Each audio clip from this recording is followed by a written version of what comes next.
Serikat yang juga aktivis anti perang alami patah tangan saat memprotes serangan AS Israel ke Iran. As a Marine, stand up for America. No one wants to fight for Israel. Brian McGuinness, saudara, dibawa paksa keluar setelah dianggap mengganggu sidang subkomite layanan bersenjata. McGuinness yang mengenakan seragam marinir berteriak lantang tidak ada yang ingin berperang untuk Israel. Seorang senator dari Partai Republik yang merupakan pendukung Trump membantu petugas memaksa keluar McGuinness. Stand up for America. No one. We just witnessed a Marine veteran interrupting the hearing, and they broke his arm. Why did he interfere? Because there is a war in Iran, and our military brothers and sisters are going to die for Israel, and we are here to say no. We do not support Israel.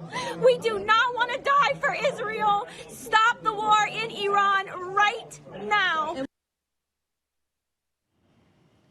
Berikutnya saudara, Menteri Perlindungan Pekerja Migran Indonesia atau P2MI Mukhtaruddin memastikan kondisi pekerja migran Indonesia di Iran dalam keadaan terkendali dan juga belum menerima permintaan evakuasi dari Kedutaan Besar Republik Indonesia di Teheran.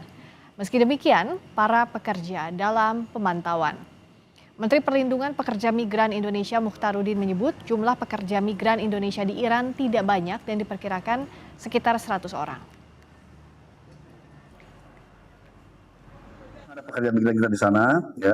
Tapi alhamdulillah sampai hari ini belum ada baik dari pemerintah daripada pemerintah daerah Timur Tengah, ya, negara-negara Timur Tengah maupun dari perwakilan kita di KBRI untuk melakukan tindakan evakuasi. Jadi semuanya masih dalam under control, gitu ya. Ada beberapa pekerja migran yang di Kuwait, ya, itu yang bukan dampak fisik. Di Bandara Internasional I Gusti Ngurah Rai Bali tercatat 35 jadwal penerbangan rute Timur Tengah mengalami pembatalan, baik keberangkatan maupun kedatangan. Penumpang yang terdampak mencapai 5.900 orang lebih. Pengelola bandara berkoordinasi dengan pihak imigrasi untuk memberikan izin tinggal keadaan terpaksa secara gratis bagi penumpang terdampak, selama menunggu kepastian jadwal penerbangan berikutnya.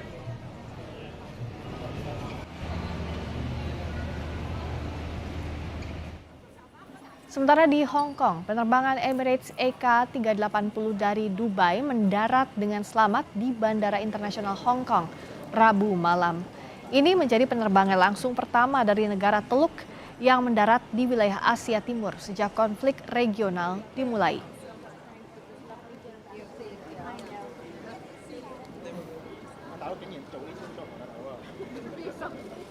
Kembali ke Indonesia, Presiden Prabowo Subianto sore ini menggelar acara silaturahmi dan buka puasa bersama Majelis Ulama Indonesia dan Ormas Islam serta pimpinan pondok pesantren di Istana Kepresidenan.